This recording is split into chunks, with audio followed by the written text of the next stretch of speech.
Welcome back, punters, and welcome back, Peter Lawrence, of course, who's helping us with the Spring Carnival reviews. Good morning, Peter. Good morning there, Paul. How's it going? Bit of a croaky voice today. Don't know, we had a bit of a change in temperature here a couple of days ago, and I think that... It's got nothing to do with the red wine, everyone. It's the change in the temperature. I didn't have a drink last night. Red wine and the cigarettes. No cigarettes. I haven't smoked for bloody, gosh, 20 odd years. So there you go. But anyway, Pete, of course, Saturday at Caulfield, we saw a deteriorating track and some, havoc there with the rain, in torrential rain, I suppose, in race 4, and a couple of light showers early. In terms of grading this meeting, I sort of took the view that races 1 and 3 were the same. It will grouped. Race 2 in the 1,000 metres on its own, and then 4 to 7, then 8 to 9, the other 2 shoot races. So we saw like a 5.3 or a dead track to start with. Got worse for race 2, close to a 6.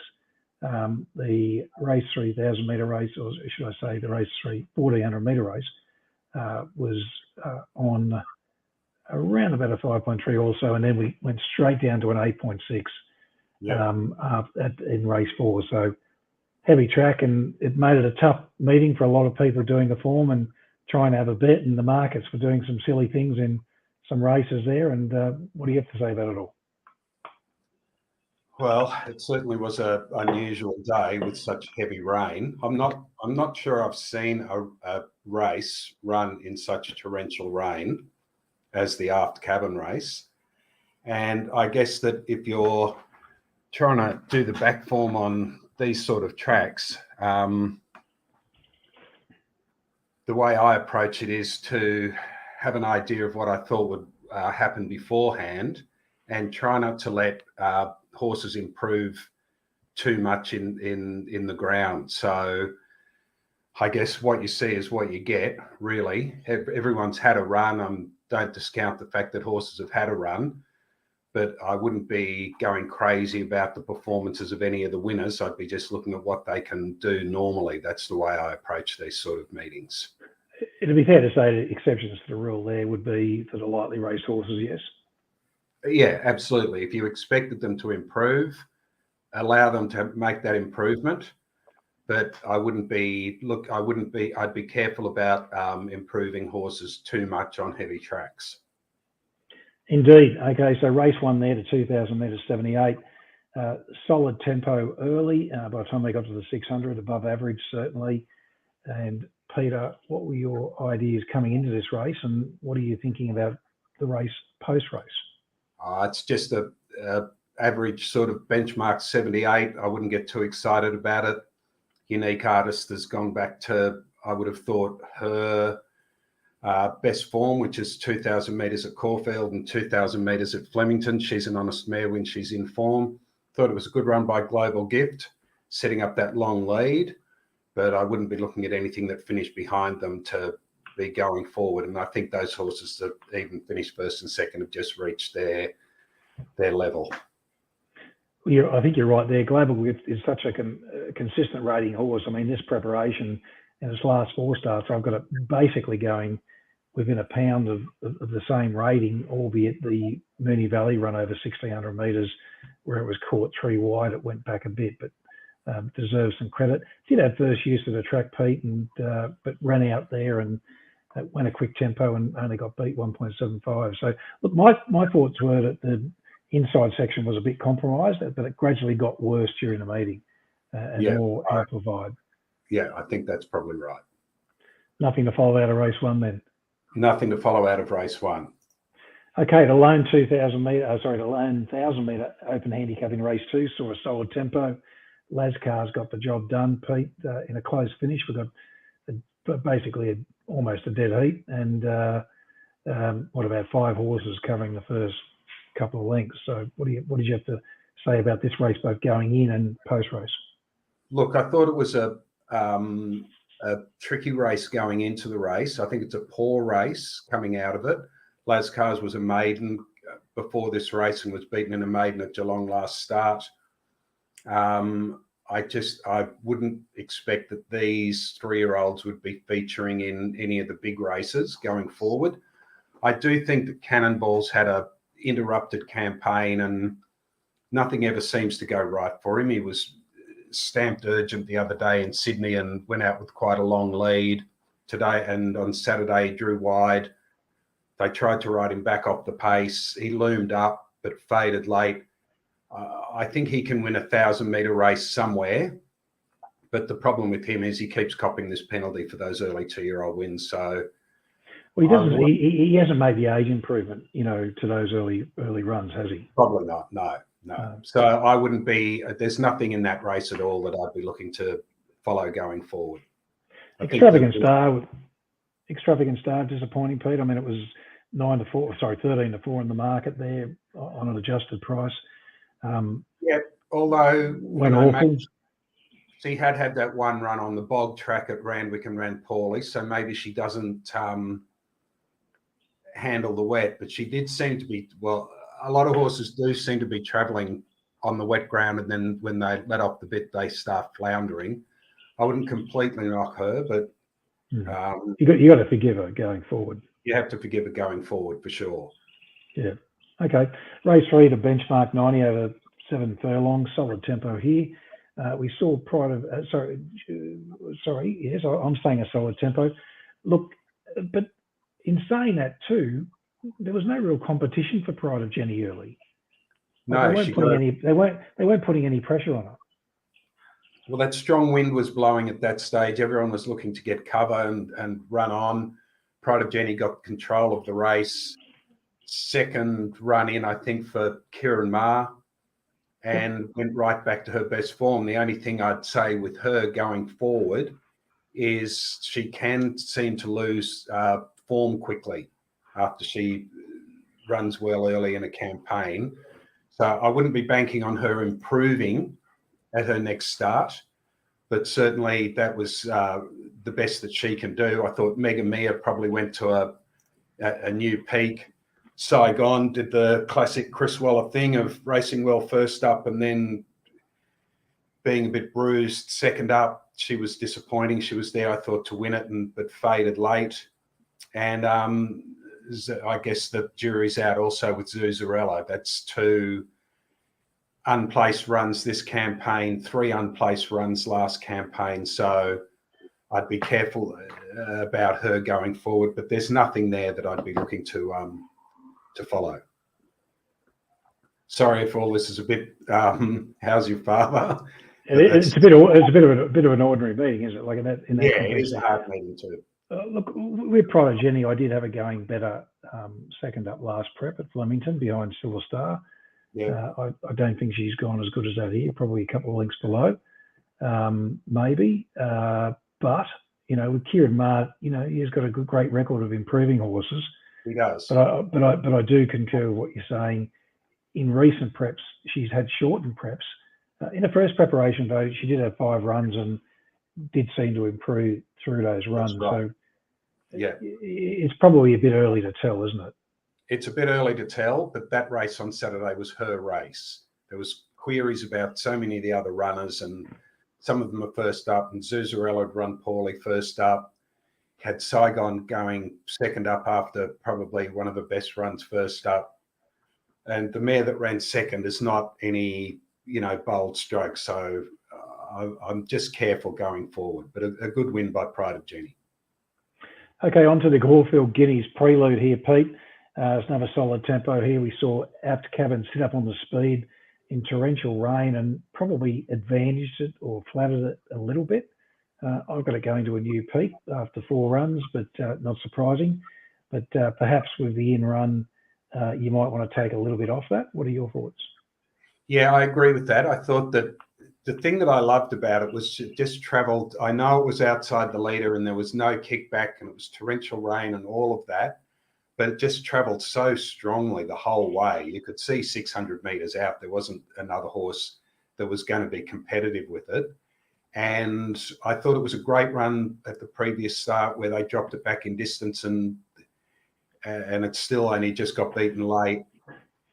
I thought it was a very strong run, and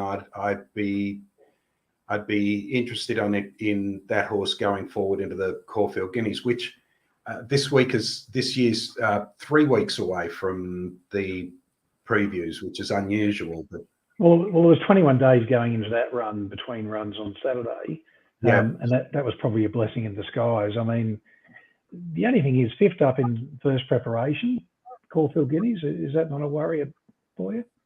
Well, I wouldn't have thought so. I think he's improving all the time, and you've got to give him the benefit of the doubt. Yeah, he's the standout of the Victorian colts, I would have thought. Indeed. Onto the 1,000 Guineas, Pete. We saw an almost identical pace shape here between the two races, and time, you would say, about the same.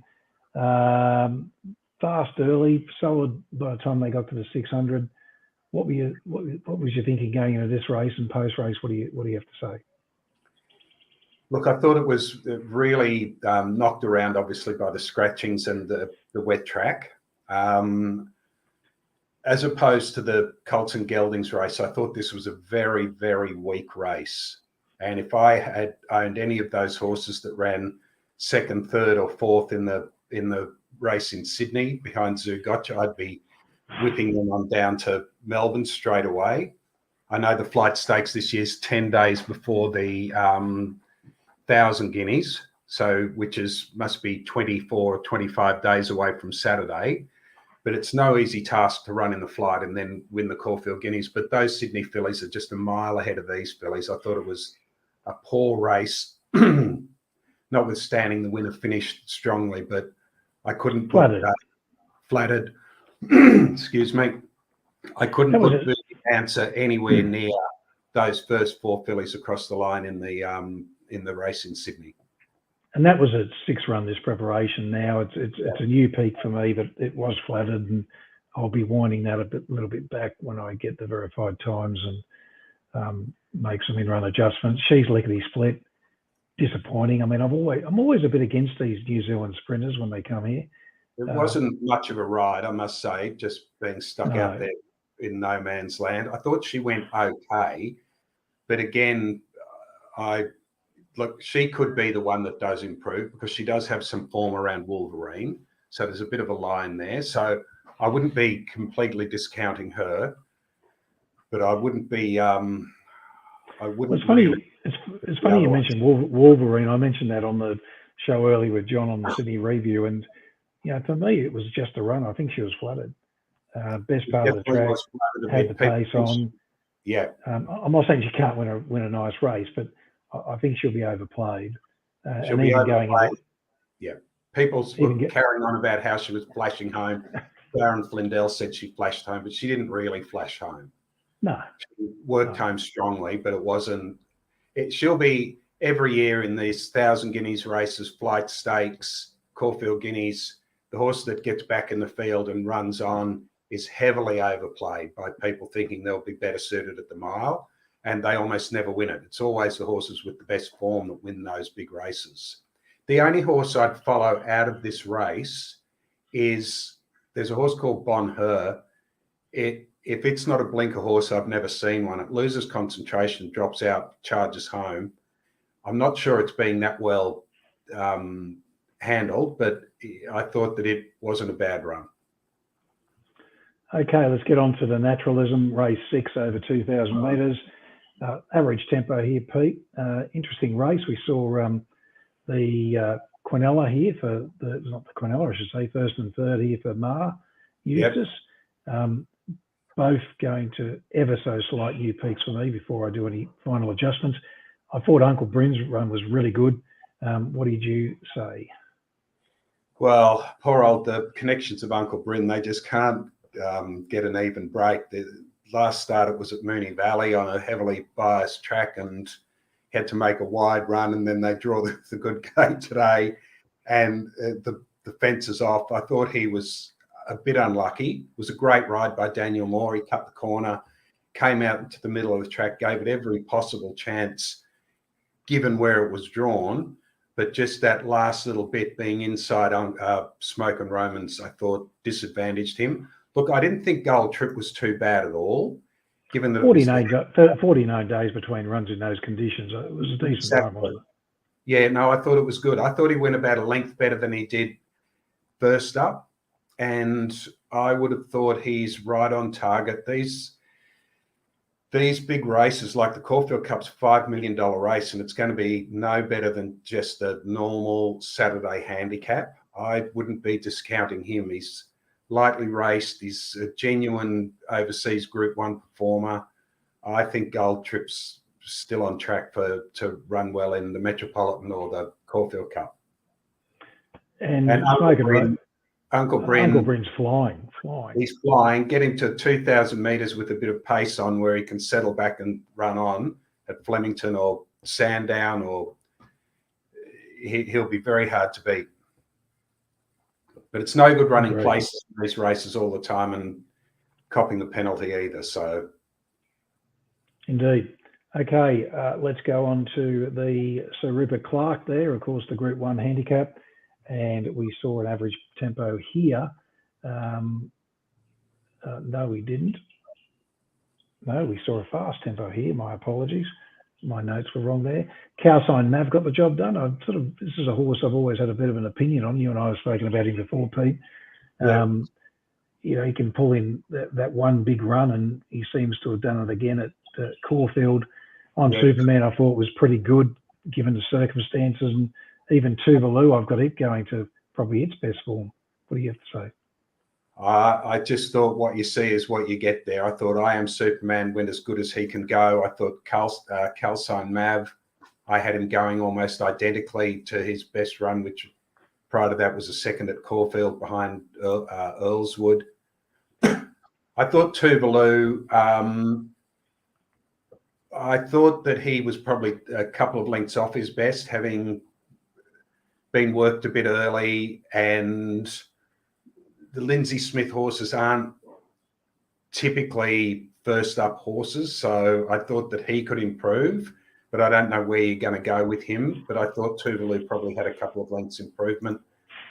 He'd be the horse I'd be interested in following going forward, but it was a bunched finish with some seemingly semi out of form horses right on the heels of the place getters. So Delasan's gone as good as it can go, right?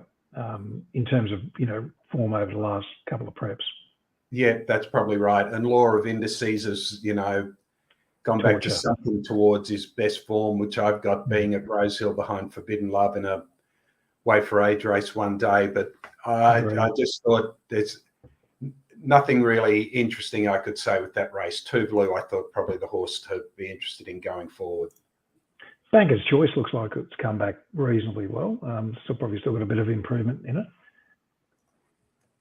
Yeah, possibly. Yes, possibly. Yeah. I don't know. I thought that was probably a bit below where he can go. And since coming to Melbourne, Red Can Man just hasn't gone as good as he did in WA. So. No, I think that's right as well. He's racing a couple of lengths below his best as well, maybe 3 lengths below. Okay, now we have the, what do we got? How Now? And I thought the market got this one wrong with Zapateo. They've had a nice price hit. Average tempo, Pete. Good ride by D. Oliver. What did you think coming into the race? I thought the favourite was quite short, even though it had good credentials. Look, coming into the race, I did think there was only the 2 hopes, Chain of Lightning and Zapateo. The trick with Chain of Lightning is always with these horses that have improved every run, when's it going to stop? And I assumed that Chain of Lightning would make another step forward, but I think she probably went backwards maybe 2 lengths, the margin she was beaten. So was a heavy track, was her first go on a genuine heavy track. She seemed to travel well, but was clearly in trouble on the turn.